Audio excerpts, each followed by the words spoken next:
Zaman nenek moyang kita, lahan-lahan pertanian pun masih luas. Pembangunan pun belum begitu masif ya. Ada pertanian yang berpindah-pindah, nomaden ya. Nah, ini nanti nyambung ke kenapa pupuk sekarang kok takarannya harus lebih tinggi.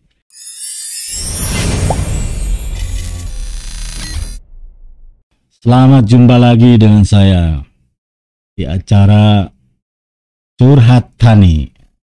Ini program ya apik ya, ringan, kadang-kadang ya berat juga lah hubungannya dengan ya isu-isu yang belakangan ini ya, sedang hot-hotnya gitu ya. Tapi kali ini saya akan menyoroti banyak dari sahabat-sahabat mutiara atau petani-petani. Pak, zaman dulu, zaman orang tua saya, kakek saya itu menggunakan pupuk itu hanya sedikit, Pak. Tapi sudah subur. Nah, ini selalu pertanyaan ini diulang lagi. Akhirnya apa? Kesalahan atau fenomena seperti ini sekarang lebih banyak harusnya, Pak. Dosisnya, takarannya. Ini kenapa, Pak? Apa pupuknya jelek? Nah, ini selalu yang jualan pupuk yang disalahkan ini kan. Apakah dosisnya atau takarannya dikurangi, Pak? Tapi ini bukan ngeles ya. Bukan ngeles. Kita lihat dari beberapa, sebelum saya jawab, kenapa harus takarannya beda dengan zaman nenek moyang kita atau sepuh-sepuh kita bercocok tanam dulu. Zaman nenek moyang kita ya bercocok tanam itu belum seintensif sekarang. Kenapa? Pertama, kebutuhannya tidak macam-macam, tidak neko-neko. Kedua, orang yang makan atau jumlah penduduknya pun masih sedikit ya. Lahan-lahan pertanian pun masih luas. Terus area-area hutan pun masih hutan primer lah gitu ya. Dan pembangunan pun belum begitu masif ya. Terutama memang pertambahan penduduk atau pertumbuhan jumlah penduduk ini luar biasa mempengaruhi olah budidaya dari semua tanaman ya. Kenapa? Gini.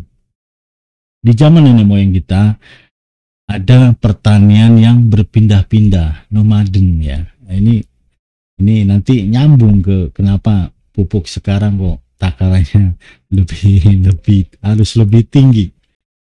Dulu nomaden. Kenapa? Karena teknologi pupuk belum ada. Ya, zaman nenek moyang kita, buyut atau kakek sana lah ya, itu teknologi pupuk belum masif seperti sekarang. Karena apa ya? Itu tadi, yang makan pun masih sedikit. Cukup dengan pola budidaya yang berpindah-pindah tadi. Ke ladang satu, pindah lagi ke ladang lainnya. Kenapa berpindah? Nah, ini yang jadi pertanyaan. Kenapa orang tua dulu, sesepuh dulu kita nggak menetap nanamnya di situ, budidayanya di situ. Mereka harus berpindah ke ladang yang lain, terus nanti muter lagi. Karena ya itu tadi, kalau ditanam lagi hasilnya kurang bagus. Berarti hara yang ada di tanah itu berkurang dengan adanya aktivitas budidaya yang dilakukan oleh sesepuh-sesepuh kita. Makanya buka lahan lagi, subur ya, mungkin 1-2 kali, nanti pindah ladang lagi, nomaden seperti itu ya. Mereka tahu kalau terus-terusan itu tanaman akan jelek. Nah, disitulah berarti kalau kita terus-terusan intensif ya, kita nggak mungkin dong sekarang dengan skala besar, puluhan hektar, babat alas, babat hutan, terus 2 kali nanam pindah lagi tanpa teknologi pupuk. Itu nggak akan bisa sekarang ya, karena luasan segitu yo nanti hutan gundul semua, saya yakin ya. Dulu ya hanya untuk makan sendiri ya, terus biaya hidupnya pun nggak seperti sekarang, nggak neko-neko ya. Dulu mana ada kendaraan canggih seperti sekarang. Ya mereka ya hidup sederhana biasa, bercocok tanam pun untuk kebutuhan sendiri dan keluarga. Kalau sekarang macam kebutuhan kita, berarti ya produktivitas tanaman kita pun harus tinggi. Karena itulah kita kenapa harus mupuk, karena ada hara yang terangkut di saat kita memanen hasil tanaman. Misalnya kita nanam cabai, kita nanam terong, berarti ada hara yang terangkut, yaitu jadi buah, jadi daun, jadi batang, jadi akar. Mereka kan butuh makan nih, ya, butuh makan tanaman itu, ya. Makanya apa? Ya nutrisi tadi, hara, nitrogen, fosfat, kalium, magnesium, kalsium, sulfur, dan mikro yang lainnya. Kalau terus-terusan secara intensif, itu tidak akan bisa kita produksi tinggi. Makanya harus dipupuk. Nah, dengan adanya pengangkutan hara yang setiap kita panen, buah atau daun atau yang lainnya, berarti kan stok hara di tanah ini akan berkurang lama-lama, bahkan habis. Tanah kita yang tadinya subur makmur jadi tanah kritis, tanah tandus, ya. Nah, makanya harus dipupuk. Takarannya kok berbeda dari dulu ini ya? Ya berbeda, ya. Dulu masih subur, dengan takaran 2 pun masih oke. Nah sekarang karena terus-terusan di tanah yang sama, di lahan yang sama kita budidaya, ya, budidaya terus menerus, ya, habis tanam ini. Ya, kalau nggak dipupuk, dari mana ini hara bisa diserap oleh akar tanaman? Ya dari pupuk, ya.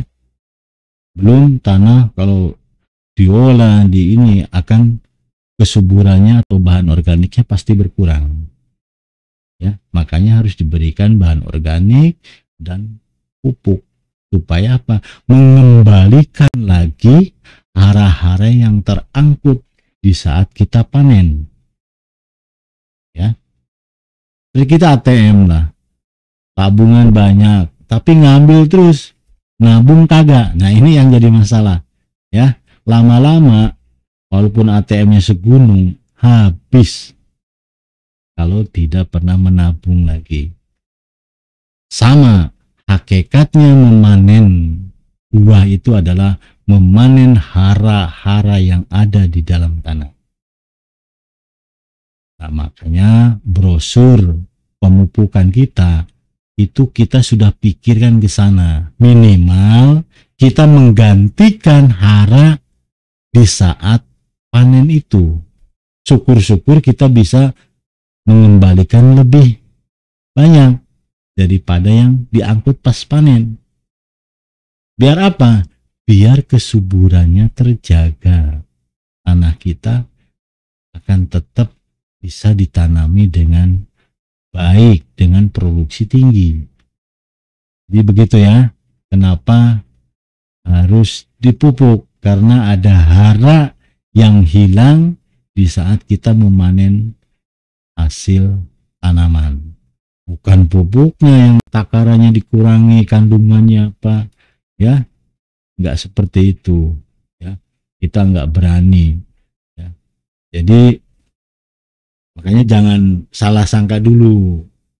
Perhatikan saja, sahabat mutiara. Oh, dengan lahan yang sama nih, oh, kok tanaman berikutnya jelek ya kalau nggak dipupuknya. Ya iya, karena hara sudah berkurang, ya. Jadi seperti itu. Kenapa harus mupuk? Karena ada hara yang hilang di saat panen, ada hara yang hilang karena erosi. Di saat erosi, pupuk itu pasti di permukaan itu pasti akan hilang terbawa air. Hilang di saat ada proses leaching, ya, tercuci. Hilang karena ada diikat oleh pH yang rendah. Nah, ya, jadi harus diperbaiki tanahnya, ditambah haranya. Perbaiki tanah yaitu dengan pengapuran, kasih bahan organik. Jadi seperti itu, ya. Pasti akan semua proses kimia di dalam tanah akan berubah kalau kita sering menanam. Oke, mudah-mudahan informasi ini menjadi bermanfaat untuk kita semua. Sampai jumpa lagi. Salam mutiara.